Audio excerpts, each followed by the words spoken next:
The 11th season of Consider This is brought to you in part by From the Top, a national program showcasing the musical talents of young people. From the Top can be heard on KVNO Classical 90.7 each Saturday at 6 p.m.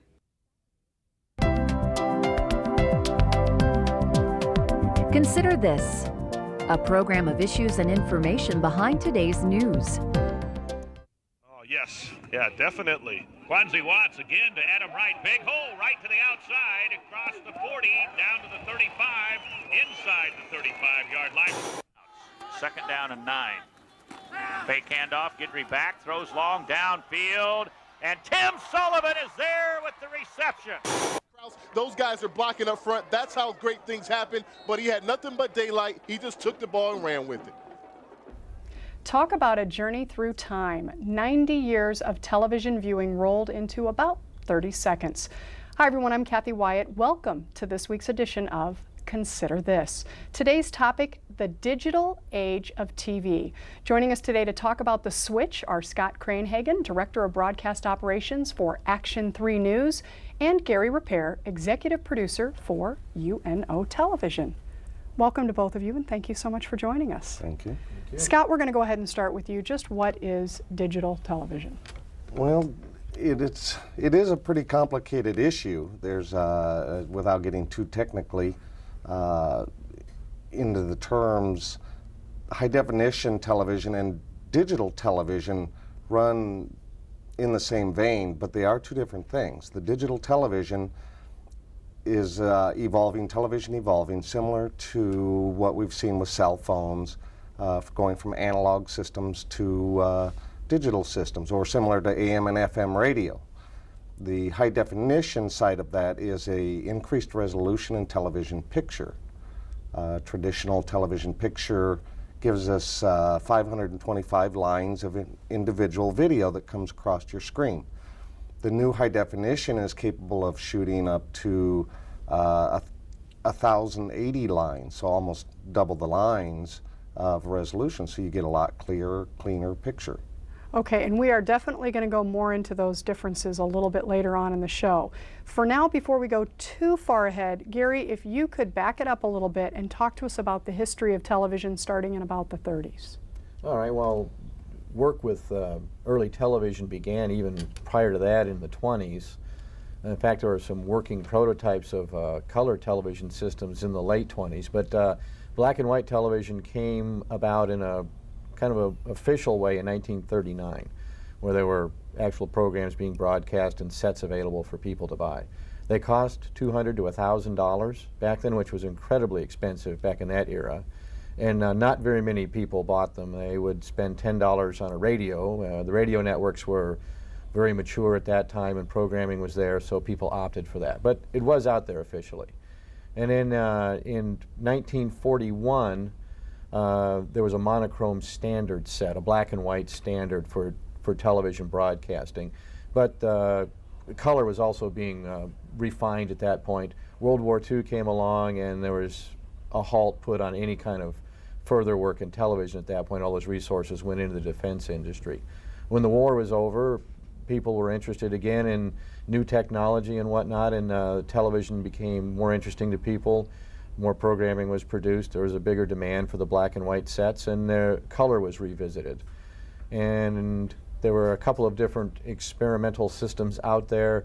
CBS had one that was called a color sequential system.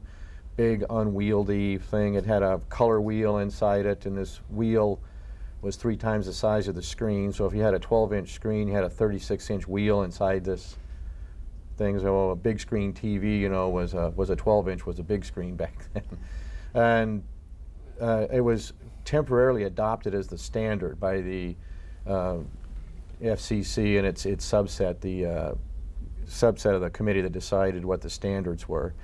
Eventually, though, that got overturned and the standard became compatible with the monochrome signal that was out there. So people that had black and white TVs could continue to see color programming only in black and white. And if you bought a color TV with this standard, you could see black and white programming, which you couldn't with the CBS system. That happened in about 1953, so it became fairly standardized and official then. But color television saturation was very slow in being adopted. It was still quite expensive. In fact, it wasn't until the late 60s that more than 50% of households had color TV.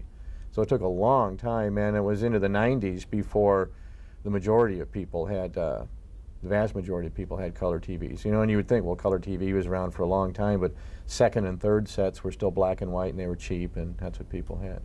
And now they're going into digital broadcasting, which has been happening for some time. Television stations have been broadcasting in both analog and digital. They've had 2 transmitters. There's been 2 sets of signals going out there. And in February, was it 17th of 2009, the analog will be shut off and you'll get only digital. And thank you very much for that summary. Very well done, and very understandable for those non-technical people like myself. So I appreciate that very much.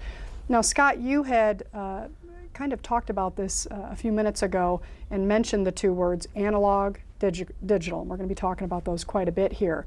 We actually have a graphic that shows people why the digital is preferred over the analog.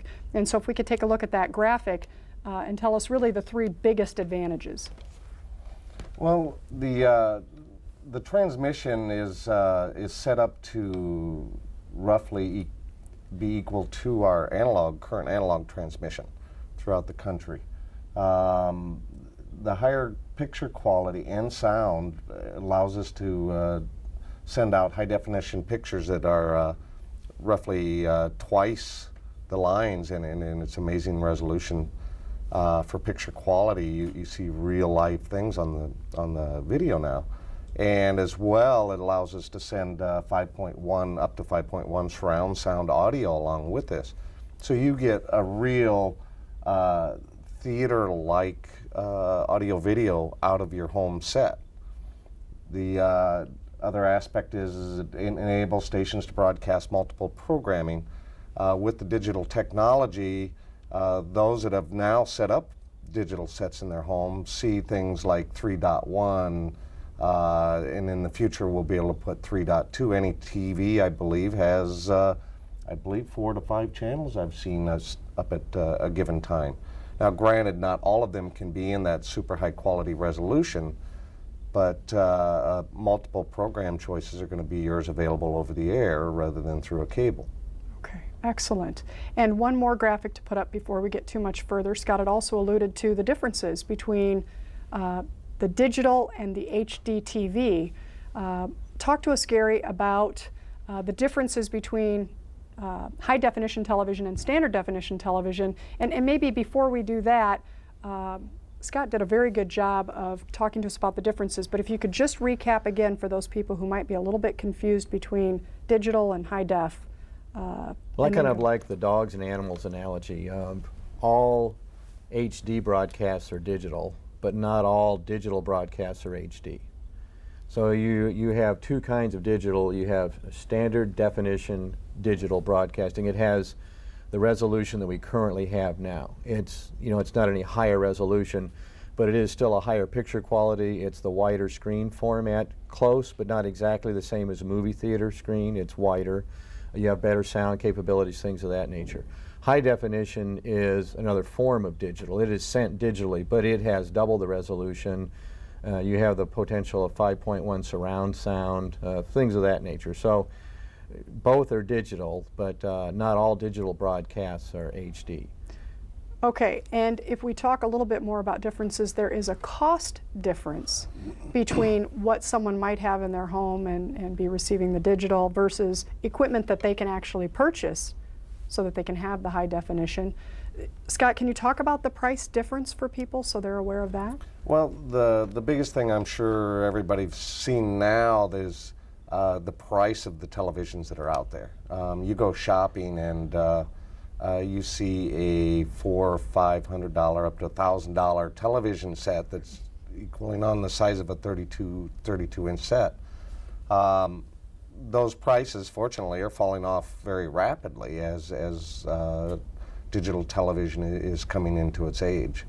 That, I believe, is going to be the biggest cost difference you're going to see. But as well now, if you want to get into a surround sound audio system to go along with it, or expand up to a 40+ inch television, of course the prices are going to increase dramatically. So people need to be prepared for that. If they want the look, they may have to pay obviously a little bit more to have that look. Now, from what I understand, the cable and the satellite providers are using the digital, but television stations are kind of in that process of transition. What does that mean for a station like Action 3 News? What are you going through right now? Talk us through that transition there. Well, when we speak of the DTV transition, excuse me, it all happens on February 17th. We have been broadcasting our digital television signals since April of 2004. So most broadcasters have been on the air with their digital signal all of this time. It hasn't really been until recently that the satellite television companies had started putting local television on their systems digitally. I've been in television broadcasts for 25 years, and I think I've spent half of that time planning and implementing digital television. The digital that we're able to do now, the transmission system is one part of that digital. The rest of it is building out your studio plant, starting with, of course, if you want to bring high definition to the viewers, you have to start with the cameras. They originate in the cameras and work through the system. And of course, the entire system has to be rebuilt for the new technology. And so that's going to be a pretty big cost factor, I would imagine. Have you had to adjust your budgets at all with this, or anything, or? The companies have had to realign their capital expense budgets to, number one, build out the transmission facilities. We're required by the FCC. So that was step number one, put the antennas up, get the transmitters running. And then, of course, we do really have to rebuild all the equipment in the plant. So yeah, most of our capital expense has been designated toward the digital move. Okay, and Gary, what about the public television side of things? What are you doing here at UNO, or what changes have you had to make to accommodate all of this? Well, we're still, in essence, an analog production facility, although we do have an HD high-definition camera, and we have produced and mastered a documentary in high definition, and we shoot footage and programming in high definition and edit it that way as well. In some cases, we down convert. We take the high definition program, and then we can make a copy in standard resolution from that, and that's what we can air. So we're kind of in between. Different styles of programming would require different production techniques too. KMTV, is largely doing news. That's their main production output, some public affairs programming and commercials and things of that nature. If you go to NET in Lincoln, they're doing longer format production. They're doing documentaries, longer programs, things, and they would be producing in a different style. So an entity producing like that would be concerned about 5.1 surround sound, for instance, more than you would probably for a newscast or for news packages, and the kinds of lenses and things you'd need on your cameras, would vary. So it's going to be different from facility to facility on how they really have to equip themselves, and what kind of editing processes and facilities they need. Okay. Well, we've talked a little bit about what you're doing, and now I'm sure the folks at home are wondering, what are we supposed to be doing?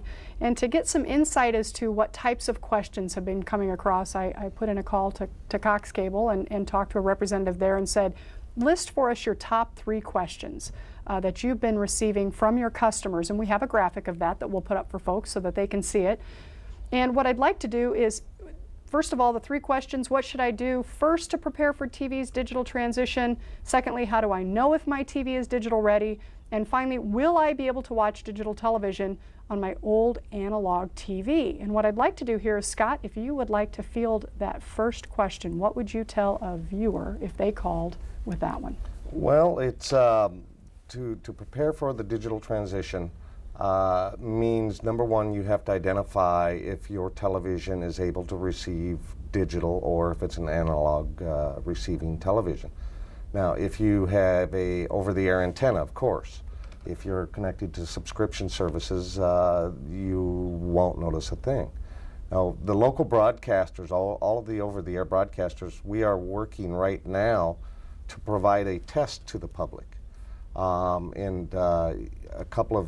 developing a promotional spot which will basically air for 30 seconds, and it will have nothing but noise, snow on your screen, just like you wake up February 17th.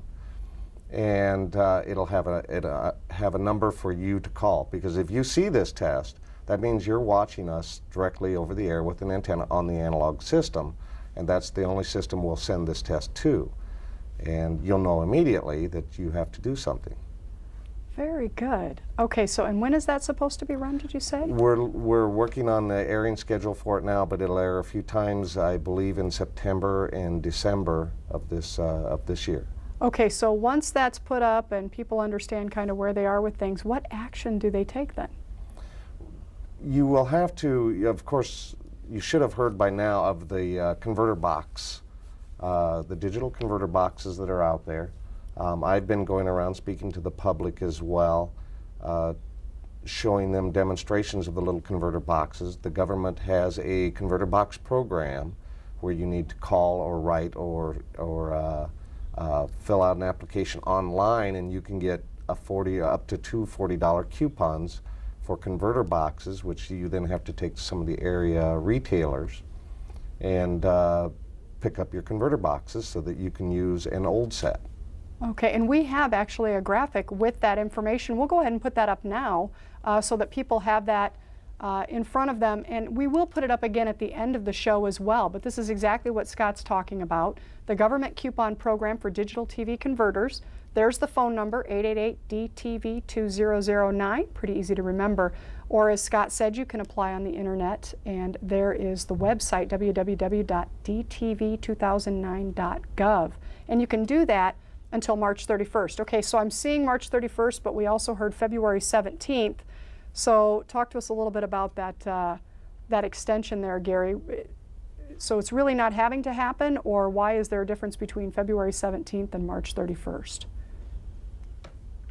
Well, March 31st, well, the extension that I know of is some low power stations I don't believe have to kick over in February, but that's the main day. February 17th for basically anything around this market that you would see that's broadcast over the air would be a changeover. Some large areas have low power television stations, and I believe they get a little bit of a grace period there, if I'm not mistaken. Is that what your understanding is, Scott? I believe what the extension refers to is for the coupon, the converter box coupon program. That they have that much time to get that in. Because once February 17th hits, there's still going to be a lot of people that wake up and say, where's my television? Right. And then they will go looking for the coupon program and get their converter boxes online. Well, thank you for that clarification for me, if for nothing else, because I know people are going to hear that February 17th quite a bit, and to see anything else may be a bit confusing. So thank you very much for that. Now, have we run through all three questions? What should I first do to prepare? How do I know if my TV is digital ready? Gary, do you want to recap I think pretty that? much Scott hit it. I guess I would say anything that's purchased now should have a digital tuner in it. I think the FCC mandated that it was phased in over a period of time, but initially there were sets that were sold that didn't have tuners, so you would have to hook it up to some other device like cable or satellite, or purchase a separate tuner. But the FCC mandated that they put the tuners in them, and I believe now that anything you buy should have, I believe, a tuner in it. It would have, what is it, an ATSC tuner? And it should say somewhere on the set, on the back, or a little decal on the front, if it's ready to handle that or not. So you know you've got it. Okay, and finally, Scott, question 3 for you. Will consumers be able to watch digital television on their existing analog sets? Absolutely. I know there was a lot of fear out there that, boy, what am I going to do with my old television? The new converter boxes are what allow you to use your old television set. If you can imagine, it's like going from AM radio to one day everybody says, now we're going to put a new system on called FM radio. Of course, you can't use your AM tuner to listen to that. And that's what this little converter box does. It takes your digital signal connected to an antenna and pulls it in and converts it to a usable video signal for your older television. That will be an absolute relief for many people who are living on a pretty strict budget, because as we talked earlier, it's not cheap regardless of which way you go. So thank you very much for clarifying that as well. Now, we did get a complete kind of a summarized graphic from Cox Cable as well to kind of sum up options and so forth. So we'll go to that here and take a look at what they've indicated. Options would be to subscribe to cable and make sure all TVs in your home are hooked up. Secondly, purchase a new TV with a built-in digital tuner. And finally, purchase a converter box, as we've discussed, to use with each analog TV. So very, very good advice. Now, Gary, you had indicated that there is actually another way to receive programming, and you said that that is called DBS. What is that? Well, direct broadcast satellite systems. You see them all over town. DirecTV is one of the names, but you know, the little dishes people have, you see on their houses or apartment patios and whatnot. That is also a digital signal, and that is, you know, their dish is aimed up at a geostationary, geosynchronous satellite up in orbit, and then the programming is beamed down to you essentially. So that is a digital signal, and that will work the same as being plumbed into a cable system. Very fascinating. And this is a lot of technical information to be giving to people, and certainly a lot to absorb. I guess as I'm talking with each of you, I'm pretty fascinated and pretty impressed by the level of knowledge, and obviously you're working in this, so that's your expertise. But I am curious, and I'll start with Gary, how on earth did you find yourself working in this arena, and what is it that keeps you working in television? Well, we acquired our high-definition camera to do a documentary that we shot in Madagascar, actually. So we traveled halfway around the world with some brand new technology that we'd never used before out in the middle of the rainforest of Madagascar. So that's how we came upon that, and we were able to upgrade some of our editing facilities and software and hardware that we had to accommodate that. So we got into the high definition and ergo digital business that way. And I have tried to stay somewhat on top of it, just reading industry publications, and it's a fascinating change that's happening. I'm trying to stay on top of that and understand it, because we're working in it more and more, and I think a term Scott and I were discussing before the program is workflow issues. You know, how you get your work done, how you get your content, the things you shoot, the things you edit, and get them into some format that you can play them for the viewers. Takes some understanding of how it all works and developing a game plan, so to speak. So somewhat out of necessity, somewhat out of curiosity. Well, and absolutely, and it is ever changing, and I would imagine, you know, you've been doing this for how long, Gary? I've been here at UNO Television for 25 years. Okay, so you have seen quite a few changes in your day, and from an educational standpoint then, especially with the students that are coming through, I know back in my day, it's much different obviously from that.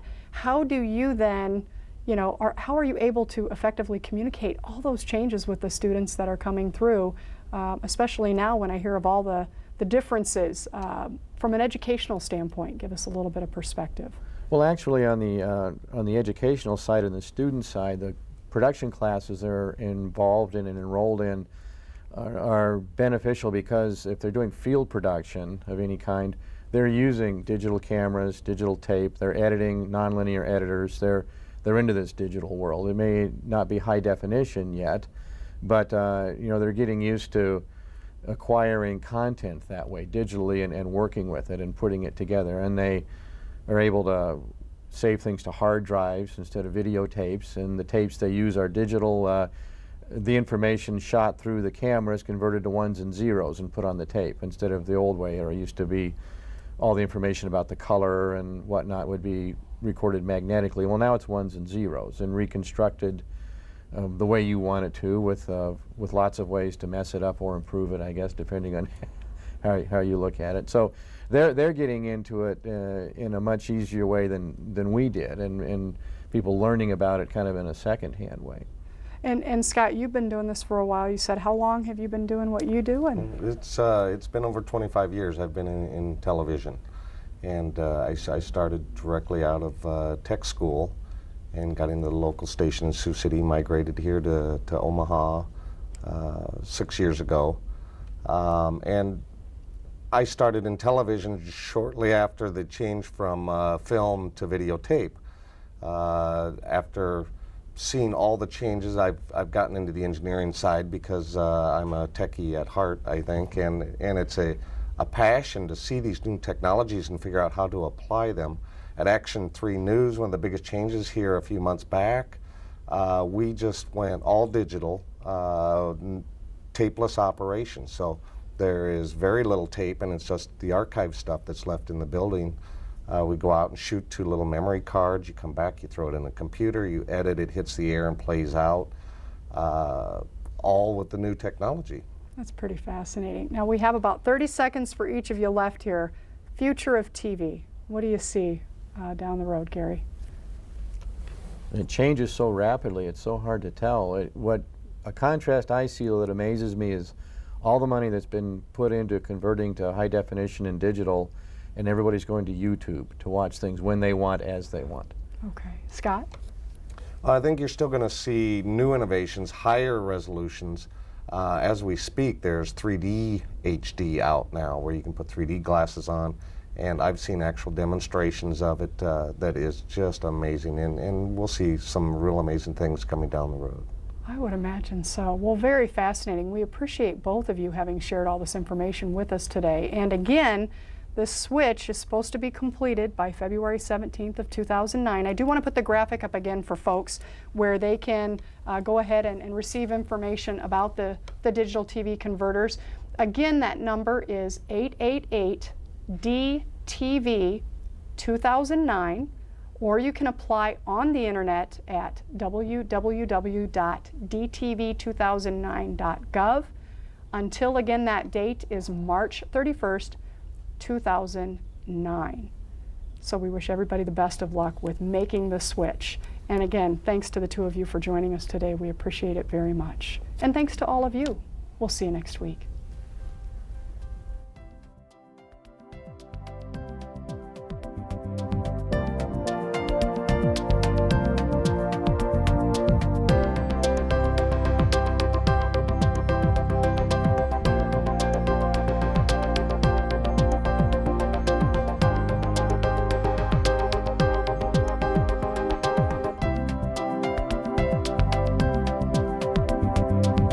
Consider This is an issues and information program produced by UNO Television. More information and program archives can be found at unotv.unomaha.edu. If you'd like to share your comments about this show, call UNO TV at 402-554-2516 during regular business hours. The 11th season of Consider This is brought to you in part by From the Top, a national program showcasing the musical talents of young people. From the Top can be heard on KVNO Classical 90.7 each Saturday at 6 p.m.